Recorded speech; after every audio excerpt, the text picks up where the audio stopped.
आपल्याला कोणाचाही विनाश करून विकास करायचा नाहीये. सर्वांना सोबत घेऊन, सर्वांना समाविष्ट करून आपल्याला विकास करायचा आहे. ज्यांच्या दुकानं किंवा ज्यांच्या घरांवर आपल्याला त्या ठिकाणी कॉरिडॉरमुळे जर काही कारवाई करावी लागली तर त्यांना अतिशय चांगल्या पद्धतीनं या ठिकाणी समाविष्ट करून घेण्यात येईल.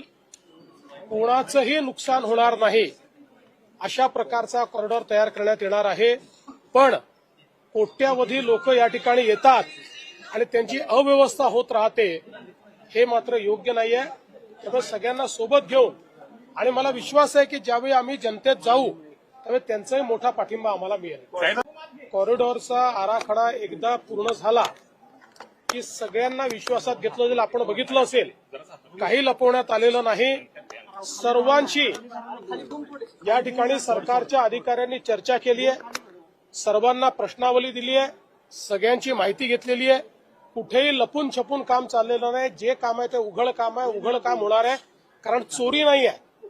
पंढरपूर विकास आराखडा म्हणजे चोरी नाही आहे. पंढरपूर विकास आराखडा म्हणजे सर्व लोकांना सोबत घेऊन आपल्या श्री विठ्ठलाचं जे मंदिर आहे त्या मंदिराचा आणि आपल्या संपूर्ण या परिसराचा विकास करणं हे याचं ध्येय आहे.